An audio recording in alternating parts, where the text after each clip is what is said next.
Alright, तो process जो है वो यहाँ पर स्टॉप हुई थी कि वहाँ जो ओव्यूल है उसके सॉरी जो एम्ब्रियो सैक है उसके अंदर हमने प्रेजेंस ऑफ 8 न्यूक्लियाई देख लिया था। फिर मैंने आपको ये बताया कि वो 3-3 सेल बनाते हैं ऑपोजिट एंड्स की तरफ by getting surrounded by the cytoplasm. ठीक है, इतने प्रोसेस के बाद क्या होता है कि जो भी आपके 3 सेल्स टुवर्ड्स द माइक्रोपाइल बनते हैं उसमें से एक ऐसा सेल होता है जो कि काफी बड़ा होता है, ज्यादा डिस्टिंक्ट होता है, उसको हम एक्स सेल कहते हैं। और जो उसके साथ वाले 2 सेल्स होते हैं जो कि उसके रिस्पेक्ट में छोटे होते हैं उनको हम साइनर्जिड्स कहते हैं। ठीक है, याद रखिए कि ये जो एक्स सेल वाला काम हो रहा है एक्स सेल के फॉर्मेशन का या फिर इसके साथ जो साइनर्जिड्स के फॉर्मेशन का काम चल रहा है, ये वाला जो काम है ये कौन से पोल की तरफ चलेगा? ये हमेशा चलता है माइक्रोपाइल की तरफ। ठीक है, this is going to happen towards the end of micropyle.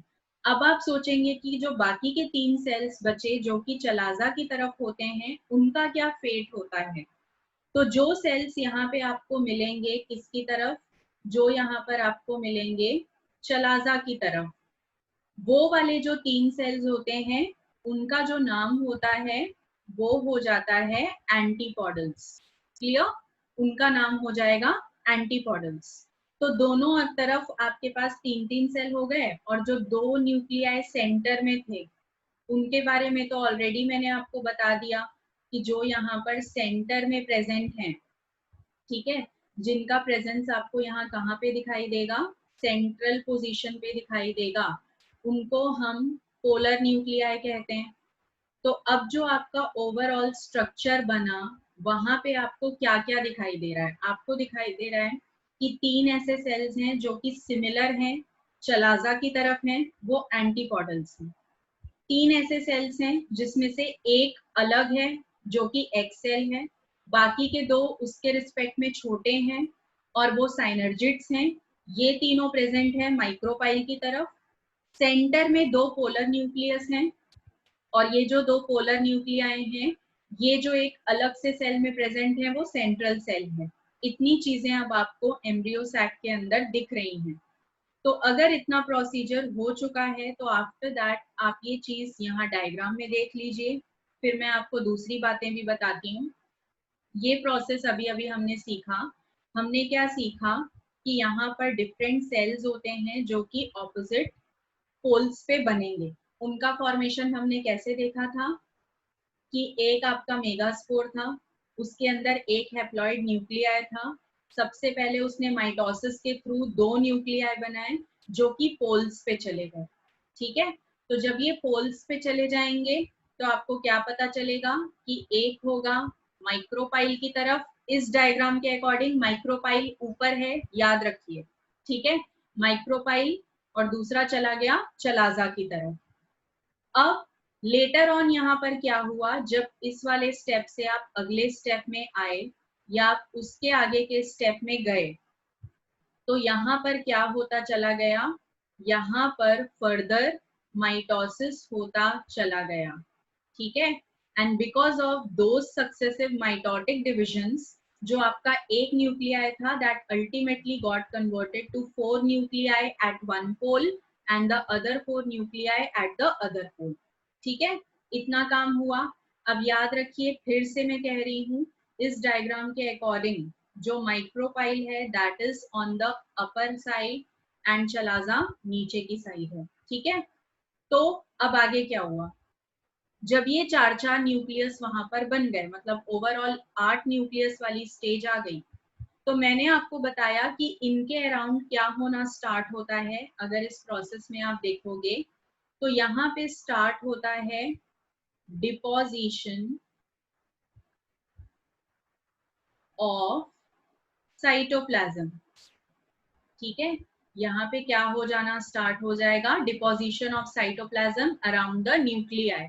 तो जब इनके अराउंड साइटोप्लाज्म डिपॉजिट होने लगता है, बिफोर दैट एक एक न्यूक्लियस जो है वो सेंटर पे आ गए थे दोनों तरफ से। तो जो सेंटर पे आ गए वो आपको डायग्राम में यहाँ पर दिख रहे हैं पोलर न्यूक्लियाई, और इनका जो सेल कहलाया वो कहलाया सेंट्रल सेल। ये पार्ट डिफरेंशिएट हुआ। After differentiation of this part, जो यहाँ पर माइक्रोपाइल की तरफ के 3 सेल्स थे, वहां एक सेल काफी बड़ा था, लार्ज था, बाकी के दोनों सेल के रिस्पेक्ट में वो बन गया एक्स सेल, और जो दूसरे 2 सेल्स उसको सपोर्ट कर रहे थे वो बन गए साइनर्जिड्स। अगर आप साइनर्जिड और एक्स सेल को ऑल टुगेदर पढ़ोगे तो उसको हम क्या नाम देते हैं? उसको हम नाम देते हैं एग एपरेटस का। ठीक है, एग एपरेटस बन गया, जो कि किसकी तरफ था? माइक्रोपाइल की तरफ। नीचे की तरफ जो 3 सेल्स बचे थे, मतलब कि डायग्राम में नीचे की तरफ जो आपको 3 सेल्स दिखेंगे, ये जो 3 सेल्स हैं ये बन गए एंटीपॉडल्स, और ये जो एंटीपॉडल्स होते हैं they are always present towards chalaza. ठीक है, ये कहाँ पे पाए जाएंगे? ये चलाजल एंड की तरफ आपको दिखाई देंगे। तो ये भी डायग्राम फिर से मैं आपको कह रही हूँ, आपका ओव्यूल के डायग्राम के अकॉर्डिंग ये इन्वर्टेड सा हो गया है, क्योंकि आपने वहां देखा था कि माइक्रोपाइल नीचे होता है और चलाजल एंड ऊपर होता है।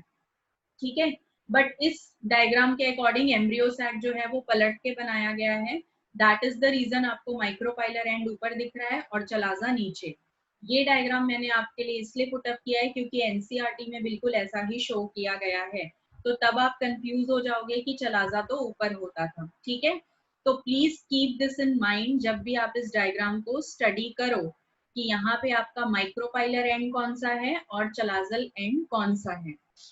अगर इस डायग्राम में किसी को कोई भी इशू है या डेवलपमेंट में कोई भी प्रॉब्लम है तो आप पूछ सकते हैं।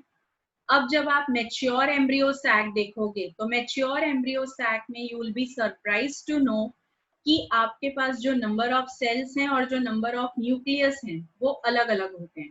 बिफोर दैट डिस्क्रिप्शन पे थोड़ा वापस जाते हैं, फिर वहां पे जाएंगे। तो ये मैंने आपको बताया कि यहाँ पे क्या होता है कि जो पोलर न्यूक्लियस जो कि सेंटर में है, उन्होंने सेंट्रल सेल बनाया, चलाजा की तरफ एंटीपॉडल्स हो गए, और माइक्रोपाइलर एंड की तरफ क्या हो गया? माइक्रोपाइलर एंड की तरफ आपके पास कौन होंगे? एक्स सेल होगा, साइनर्जिड्स होंगे, that is basically called as egg apparatus. Later on जो बीच के आपके पोलर न्यूक्लियाई होते हैं अंदर, वो दोनों polar nuclei just before fertilisation, इस लाइन पर फोकस करिए, जस्ट बिफोर फर्टिलाइजेशन, तुरंत नहीं, फर्टिलाइजेशन से पहले सेंट्रल सेल के जो दोनों पोलर न्यूक्लियाई होते हैं, both of them are going to fuse. ठीक है, और जब ये फ्यूज हो जाएंगे तो एक बड़ा न्यूक्लियस बना लेते हैं सेंटर पे, और वो डिप्लॉयड रहता है। अब इसका नाम पोलर न्यूक्लियस नहीं होता, अब इसका जो नाम होता है वो होता है सेकेंडरी न्यूक्लियस। ठीक है, इसको हम कहते हैं सेकेंडरी न्यूक्लियस, या फिर it is also known by the term of PEN, primary endospermic nucleus. ठीक है, आपको एनसीईआरटी में इसके लिए टर्म लिखा हुआ दिखाई देगा पेन, जिसको हम कहते हैं प्राइमरी एंडोस्पर्मिक न्यूक्लियस, ये रीड करिएगा एनसीईआरटी में। ठीक है, तो ये चीज होती है तब जब फर्टिलाइजेशन होने वाला होता है, जस्ट उसके पहले। लेटर ऑन क्या होगा कि अब जब आप मैच्योर एम्ब्रियो सैक का स्ट्रक्चर देखोगे तो आपको दिखेगा कि उसके अंदर नंबर ऑफ सेल्स जो हैं वो 7 हैं, लेकिन नंबर ऑफ न्यूक्लियस जो होते हैं वो 8 होते हैं। जब आपको ऐसा स्टेज दिखने लगे कि एम्ब्रियो सैक के अंदर नंबर ऑफ सेल्स 7 हैं और नंबर ऑफ न्यूक्लियाई 8 हैं, that particular stage of the embryo sac is called as mature gametophytic stage या मैच्योर एम्ब्रियो सैक। क्लियर? ये वहां पे आपको याद रखना है। तो अगर मैं आपको मैच्योर एम्ब्रियो सैक का डायग्राम शो करूं तो वो रहा ये। ठीक है, यहाँ पे आपको दिख रहा है कि अगर आप काउंट करो तो चलाजल एंड पे कितने सेल्स हो गए? 1 2 3। देन नीचे की तरफ साइनर्जिड और एक्स सेल को मिलाकर कितने हो गए? 4 5 एंड 6। उसके बाद जब आप सेंटर पे जाएंगे तो आपको ये एक बड़ा सा सेल दिख रहा है विच इज 7। तो आपको यहाँ पे दिख रही है कौन सी stage? 7 celled stage. Along with that, अगर आप यहाँ पर न्यूक्लियस काउंट करना स्टार्ट करोगे तो नंबर ऑफ न्यूक्लियस देखिए, दिस इज 1 2 एंड 3, और नीचे की तरफ अगेन 4, 5 और यहाँ पे 6 हो गया। बट जब आप सेंट्रल सेल में देखेंगे तो वहां पे आपको दिखेंगे 2 nuclei which will be 7 and 8। तो 7 सेल्ड के साथ साथ यहाँ पे जो स्टेज है वो है 8 nucleate stage. 7 celled and 8 nucleate stage is called as mature embryo sac stage। ठीक है, इस स्टेज में आप क्या बोलोगे कि एम्ब्रियो सैक जो है वो मेच्योर हो चुका है। तो this is particularly what is called as mature embryo sac stage या मेच्योर फीमेल गैमेटोफिटिक स्टेज। अब यहाँ पे जो आपको एक थोड़ा अलग सा स्ट्रक्चर दिख रहा होगा वो अलग सा स्ट्रक्चर है फिलीफॉर्म एपरेटस का। तो उसके बारे में जरा सी बात कर लेते हैं, ठीक है, कि ये क्या करता है। कुछ फिंगर लाइक प्रोजेक्शंस आपको दिखाई देते हैं कहाँ पर, साइनर्जिड सेल के आसपास। और इनका जो काम होता है वो ये होता है कि न्यूट्रिएंट्स जो हैं न्यूसेलस से एब्जॉर्ब करके उसको एम्ब्रियो सैक को दो। दूसरी बात कि इनका सबसे इम्पॉर्टेंट फंक्शन है कि ये कुछ ऐसे केमिकल सिक्रीट करते हैं जो कि पॉलन ट्यूब की एंट्री को गाइड करेंगे, जो कि पॉलन ट्यूब को अट्रैक्ट करेंगे for coming towards the egg cell. तो that is the major important function. ठीक है, फिलीफॉर्म एपरेटस का जो फंक्शन है वो पूछा जाता है, तो आप लोग यहाँ बहुत अच्छे से याद रखिए कि उसका फंक्शन क्या होगा। उसका सबसे इम्पॉर्टेंट फंक्शन ये है कि वो पॉलन ट्यूब को एंट्री के वक्त गाइड करता है so that it can approach the egg cell. Clear, ये वाला फंक्शन इम्पॉर्टेंट है। इसके अलावा न्यूट्रिएंट ट्रांसफर भी इसका फंक्शन होता है जो आपको याद करना है। तो अगर ये क्वेश्चन आता है तो ये दो फंक्शंस आप वहां पर मेंशन करेंगे। नेक्स्ट थिंग इज कि ये जो आपका एम्ब्रियो सैक था ये most common type of embryo sac होता है जिसको हम पॉलीगोनम एम्ब्रियो सैक कहते हैं।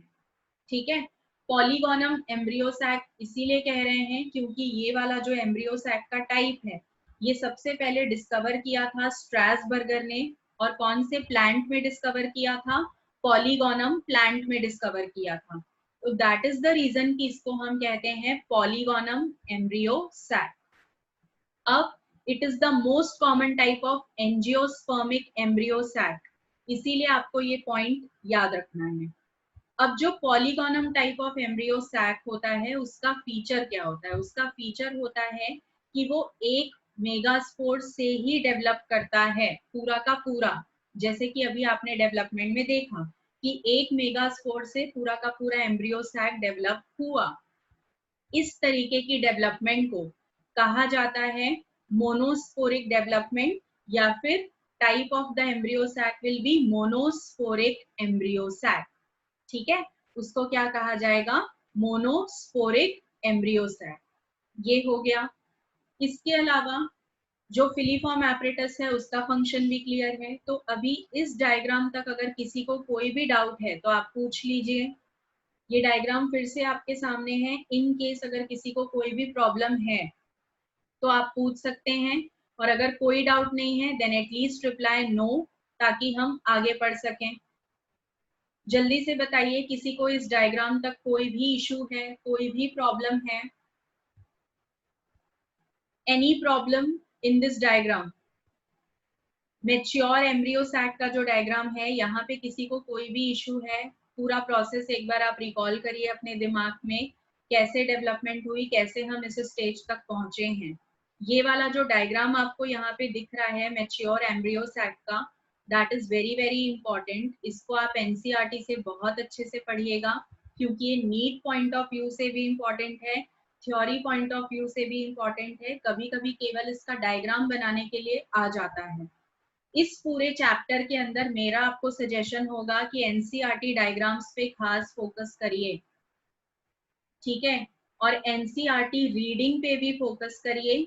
उसका रीजन ये होता है कि इस चैप्टर में जब आप कोई भी प्रोसेस डिस्क्राइब करोगे तो बिना डायग्राम के आप वो कर नहीं सकते, विदाउट डायग्राम नहीं होगा। जब आप थ्योरेटिकली आंसर्स भी लिखेंगे तो there also you have to draw the diagrams to practise them very well.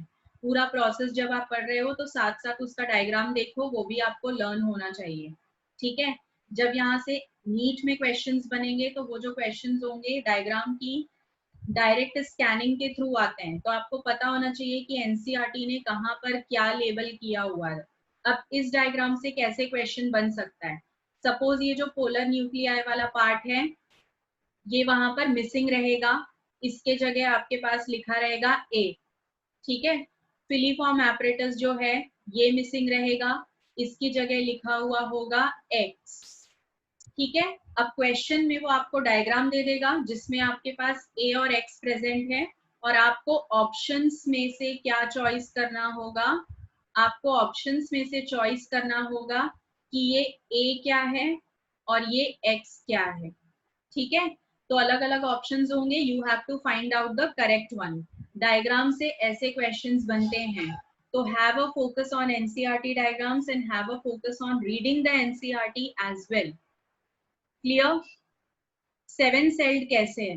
Kartik number of cells count करो, मैं फिर से आपको शो कर रही हूँ, ठीक है, कि कैसे यहाँ पर 7 सेल्स हैं। ध्यान से देखो, ऊपर के 3 सेल्स जिनको आप कह रहे हो एंटीपोडल, ठीक है, प्लस यहाँ पर देखो साइनर्जिड के 2 सेल, ठीक है, प्लस एक्स सेल का एक, ऑल राइट। तो यहाँ पर आप कितने हुए, 3 + 2 विल बी 5 एंड +1 6, और ये बीच का बड़ा वाला सेल, यहाँ ध्यान से देखो, ये बीच का ये बड़ा वाला पूरा सेल, ये एक सेल है जिसको हम सेंट्रल सेल कहते हैं। तो कितना हुआ, 3 + 2 + 2, ओवरऑल आपके पास कितने सेल्स हो गए, 7 सेल्स हुए या नहीं? अब समझ में आया Kartik? Is it clear? All right. लेकिन जब आप न्यूक्लियस काउंट करोगे, तो क्योंकि सेंट्रल सेल में आपके पास 2 न्यूक्लियाई होते हैं, तो दैट इज द रीजन कि वहां पे नंबर ऑफ न्यूक्लियस एक अधिक होता है, that is 8 nucleate stage. This is mature embryo sac का डायग्राम। क्लियर? अब अगर इस डायग्राम तक किसी को कोई भी इशू नहीं है, तो हम एक छोटा सा टॉपिक और डील करने वाले हैं, वो है टाइप्स ऑफ एम्ब्रियो सैक। अब टाइप्स ऑफ एम्ब्रियो सैक में आपको बहुत ज्यादा याद नहीं करना है, आपको कुछ ही बातें याद करनी है। इसमें आप क्या क्या याद करेंगे, आप याद रखोगे मोनोस्पोरिक एम्ब्रियो सैक, जैसा अभी आपने देखा, ठीक है। इसके अलावा आपको याद करना है बायस्पोरिक, और कभी कभी ये ट्राई या टेट्रास्पोरिक भी होता है। तो मोनोस्पोरिक एम्ब्रियो सैक का मतलब ये हुआ कि जब आपका एम्ब्रियो सैक, ठीक है, एम्ब्रियो सैक जो है दैट गेट्स डेवलप्ड, वो कैसे डेवलप होगा, that gets developed with the help of only 1 microspore. आपको क्या दिखाई देगा कि वहां पर, सॉरी, मेगास्पोर, यहाँ पे केवल एक मेगास्पोर है जिसकी मदद से पूरा का पूरा एम्ब्रियो सैक बना, तो वो डेवलपमेंट मोनोस्पोरिक हो गई, और एम्ब्रियो सैक भी मोनोस्पोरिक टाइप का हो गया। बायस्पोरिक कब होगा, अब आप समझ गए होंगे, जब भी यहाँ पर एम्ब्रियो सैक का डेवलपमेंट आप देखोगे with the help of 2 megaspores, मतलब 2 मेगास्पोर्स रिस्पॉन्सिबल होंगे जिनकी डेवलपमेंट से आप पूरा का पूरा एम्ब्रियो सैक बना पाए हो, तो उस एम्ब्रियो सैक को हम कहेंगे बायस्पोरिक एम्ब्रियो सैक, और जो डेवलपमेंट होगी वो भी बायस्पोरिक डेवलपमेंट होगी, ठीक है। इसके अलावा यहाँ आपके पास ट्राई और टेट्रास्पोरिक कंडीशन भी पॉसिबल है, जिसको आप पॉलीस्पोरिक कंडीशन भी कह सकते हो। तो आपको यहाँ पर केवल इतना ही याद रखना है, this topic is not to get through about in detail, यहाँ पे आपको बहुत डिटेल में नहीं जाना है। क्लियर? तो इतनी बातें हमें आज की क्लास में करनी थी। अगर इतना प्रोसेस हमें अच्छे से क्लियर हो जाता है, तो आफ्टर दैट हमने जो है वो male gametic whorl, female gametic whorl, ये सबको अच्छे से डील कर लिया है, ठीक है, जो कि एंड्रोशियम एंड गाइनीशियम था। जो गैमेट्स था उनका भी फॉर्मेशन देख लिया यहाँ पर। तो अब हम किस प्रोसेस में जा सकते हैं, प्री फर्टिलाइजेशन इवेंट का जो अगला स्टेप होगा, गैमेट बन चुके हैं, अब गैमेट को ट्रांसफर करना है, मतलब कि उन्हें एक से दूसरे के पास पहुंचाना है। बिफोर स्टडिंग दैट प्रोसीजर, आप लोग अपनी ये बात दिमाग में रखिए कि यहाँ पर आप मेल गैमेट की बात करो या फीमेल गैमेट की बात करो, प्लांट्स के अंदर दोनों के दोनों गैमेट्स नॉन मोटाइल होते हैं, ठीक है। अगर आप पॉलन ग्रेन की बात कर रहे हैं तो वो भी नॉन मोटाइल होता है। अगर आप एग सेल की बात कर रहे हैं तो वो भी नॉन मोटाइल होता है। All right. जबकि आप ह्यूमंस में देखते हो तो आपको दिखता है कि जो स्पर्म है वो मोटाइल है, वो फीमेल गैमेट को अप्रोच कर सकता है। बट यहाँ पे पॉसिबल ही नहीं है, क्योंकि जो मेल गैमेट है वो भी नॉन मोटाइल है, जो फीमेल गैमेट है वो भी नॉन मोटाइल है। दोनों के दोनों नॉन मोटाइल है। तो अगर दोनों मूव नहीं कर सकते तो हमारे दिमाग में क्वेश्चन आएगा कि मेल गैमेट फीमेल गैमेट के पास पहुंचेगा कैसे। ठीक है। तब हमें जरूरत पड़ेगी बीच में कुछ एजेंसीज की, जो कि मेल गैमेट को ट्रांसफर करें, उसको उठा के लेकर जाएं और उसको कहाँ पे छोड़ के आए, स्टिग्मा के पास छोड़ के आए, फीमेल फ्लावर के ऊपर। ठीक है। तो वो वाला जो कंसेप्ट होता है transfer of pollen to the stigma, that concept is called as pollination, जो कि फर्टिलाइजेशन से पहले होता है। Remember that pollination is a pre fertilization event. और पॉलिनेशन की इंपॉर्टेंस क्या है, यहाँ पर मेल और फीमेल गैमेट दोनों नॉन मोटाइल हैं, तो हमें कुछ एक्सटर्नल एजेंसीज चाहिए होती हैं जो कि मेल गैमेट को फीमेल गैमेट तक पहुंचाएं। That is why we need the concept of pollination. ठीक है। टाइप्स ऑफ पॉलिनेशन देखेंगे, इंसेक्ट्स के थ्रू कैसे होता है, बैट्स के थ्रू कैसे होता है, अलग अलग तरह के टाइप ऑफ पॉलिनेशन। तो ये इस बारे में हम बात करेंगे in the next lecture. Pollination is very important topic, तो वहां पे हम उसको डील करेंगे।